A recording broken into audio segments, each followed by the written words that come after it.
Assalamualaikum warahmatullahi wabarakatuh. Perkenalkan, nama saya Amelia Nuraini, NPM 2359201016.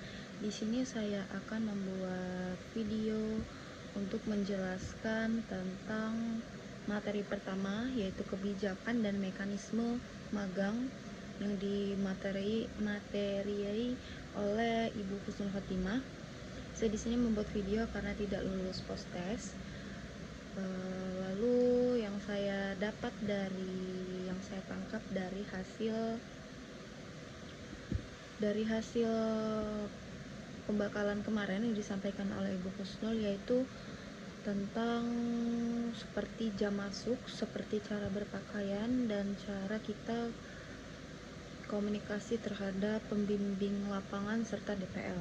Yang pertama tentang jam masuk, itu usahain sebelum 30 menit sebelum kantor masuk, kita harus sudah tiba di tempat magang.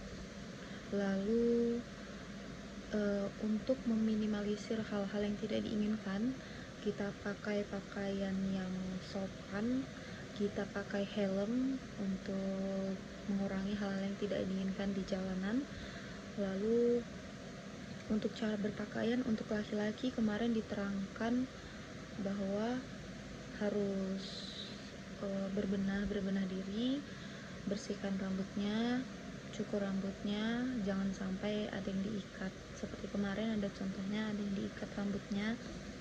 Lalu untuk cara berpakaian itu kita harus lihat instansi mana dulu yang kita dapat. Contohnya kayak sekolah, kita harus ngimbangi juga gimana cara berpakaiannya sekolah. Kalau di kantor gimana cara berpakaiannya, karena kan ada sebagian kantor dia mewajibkan seragam hitam putih saja, contohnya seperti lapas. Ataupun jika para teman-teman di kantor, para mentor-mentor di kantor menggunakan batik, kita ikut menggunakan batik. Pokoknya nyesuaiin situasi yang ada di kantor. Lalu untuk mekanismenya, seperti jika kita ada masalah, ada masalah di dalam lingkungan magang, kita harus beritahu kepada pembimbing lapangan atau ke ketua DPL. Jadi jangan kita diam saja, kita berusaha menyelesaikannya sendiri, ternyata itu salah. Lalu untuk kehadiran, diusahakan tidak ada bolos-bolos lagi. Diusahakan jika kita terlambat, jika kita sakit, itu kita wajib konfirmasi, kita wajib izin kepada pembimbing lapangan. Lalu tugas dan tanggung jawab selama bekerja. Jika kita diberi arahan untuk mengerjakan tugas A, kita kerjakan. Jika kita diberikan tugas B, kita kerjakan. Tapi di lain tanggung jawab soal pekerjaan, kita juga harus lebih aware terhadap sekeliling.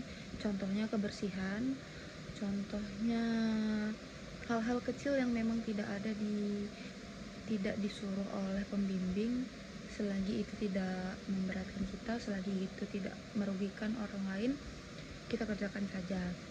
Lalu untuk penggunaan fasilitas, contohnya komputer, contohnya motor kantor, itu tidak bisa kita gunakan untuk kepentingan pribadi kita.